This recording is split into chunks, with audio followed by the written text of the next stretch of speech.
Okay, so tomorrow there will be a massive sale that is going to go on Aliexpress. So there will be a lot of discounts for majority of the audio products there. So right now I'm going to give you guys my top 5 best budget earphones that you should consider buying tomorrow, that there will be discounts for, and that is the best time to buy it, to buy anything on AliExpress pretty much, because there will be a very big discount on all products. I think it will run for the whole week or something, so it's not much to buy tomorrow, but just know it will run for a while. Number one is the TINHIFI T1 Plus. Tested this guy. Not a bad set, not a great set, just in between for the price. It has a very V-shaped sound. Is really bassy without the resolution and detail that I would want, but it is quite okay. Like, if you want to get this and pair it up with a Bluetooth cable, I really wouldn't fault you, and it is gonna perform, and it is really gonna perform very well for what you are paying for. Honestly, I don't think you can get a lot better. Like, if you pair this up with a Bluetooth cable, you will be fine. Like, you can use it outdoors, for your gym, because it has a lot of low frequency that most people that like bass, that maybe not full audio files, that like all the detail resolution and all that, this is going to be suitable for you. You can use it for your jogging, for your running. Just pair it up with a Bluetooth cable, a KBEAR Bluetooth cable, and a FiiO Bluetooth cable. There are many Bluetooth cables that are from HiFi manufacturers that can work very well with the TINHIFI. Just pair it up. It has a lot of low frequencies to please you and give you a lot of punch for the money. So that is it. That's my number one. No particular order. Number two is the KZEDX.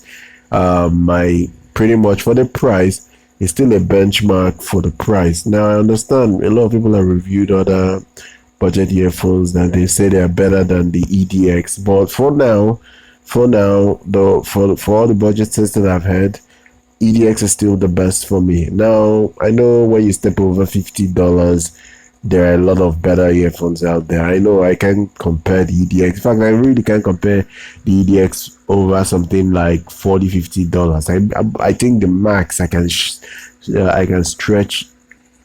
I think the max I can stretch the EDX's performance is maybe $40. Honestly, $40. But it's really well tuned for the $8 price point that they are asking, and it has sold incredibly well on all stores that I follow and monitor their sales. This is a fantastic earphone that has been rarely talked about by people, so I'm really shocked. I'm really shocked. It's a really well tuned set. It has a bit of wonky mids. Its mid is not full bodied like I would want. It doesn't really have the best timbre for the price. I know the blondes do have better timbre. I like it because it has better high frequencies than those blondes. It is more clearer and more distinct. I will even go as far as it has better separation than both blondes. And honestly, I think this is a better set, even though it's cheaper than both blondes. So that is it. That's my number two. Number three is my outdoor earphone. This is my favorite outdoor earphone. I use it for Bluetooth cable. I use it for anything outdoors.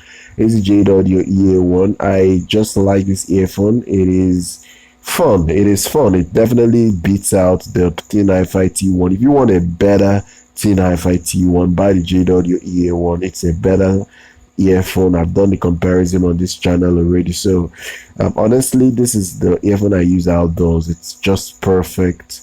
It performs well. It's not going to give you the best resolution or give you technical performance or detail or what have you right there. It's a V-shaped sound. It's a fun sound. It doesn't have the best technicalities. Don't expect it to blow your socks off in technicalities. I'm not even expecting that. I'm just expecting a fun sounding set, and that is what I got with the JadeAudio EA1. That it can be my daily jar because it still lacks that clarity that I'm looking for but it is good for the price. So that is number three. Number four is still the OG blonde BLO3.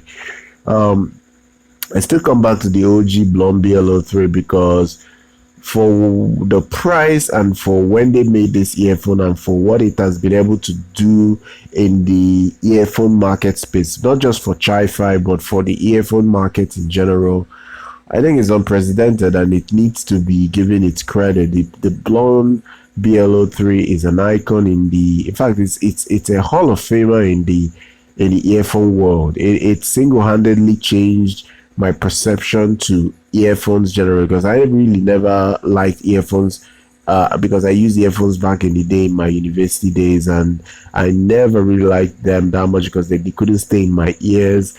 And earbuds, as of back then, I'm talking 8 10 years back, were not really anything to write home about. So it wasn't really good. They don't sound that good. They just don't really have good sound. Until recently, like 2 years back, I started with in-ears. I now realized what the blonde BLO3 was able to accomplish. It has been able to accomplish a lot for people that never had an idea of what in-ear monitors could do. Give them the reason to go out there, shop for it, and enjoy good sound. So I'm really impressed. So currently, I'm really impressed with these earphones way of making other Hi-Fi brands very popular. It single-handedly did that. And yes, there was the hype machine that went into pushing it to be the record-breaking selling earphone. I understand that a lot of reviewers gave it a lot of high praises. This helped contributed to its popularity. So I get it. I'm one of them that hyped the blonde BLO3. I hyped it a bit on my channel when I got it. So it is what it is, guys. Number five is the Shanling MEAT. The MEAT is a single dynamic driver priced at $89. This is pretty much the highest price IEM that I have here. You can either buy it as its own or you buy it with the DAC cable that Shanling makes, which I would suggest you do that so you get the best out of it. Especially if you want to use it in in a wireless format, this would be very good. It's coming with a very new developed nano composite diaphragm, which is quite new. It's still MMCX. I'm not a fan of MMCX, but it's coming with an MMCX connection. Not my thing, but I think it should really impress most people that are coming into the game pretty much. If you're looking for something that would suit you for wireless functionality, just make sure you get it with the Bluetooth cable. It is not cheap. If you get it with the Bluetooth cable, it will be costing $200, but that DAC cable costs, I think, $30. It's a little bit more expensive, so adding this on top is kind of like a win-win for you already. So you don't get to spend a lot more money buying it separately. So this is what you can expect. There will be discounts for all these items. Use the link in the description and check them out. Do subscribe to our channel. Do like our content. Follow on social media. I'm going to see you guys next time.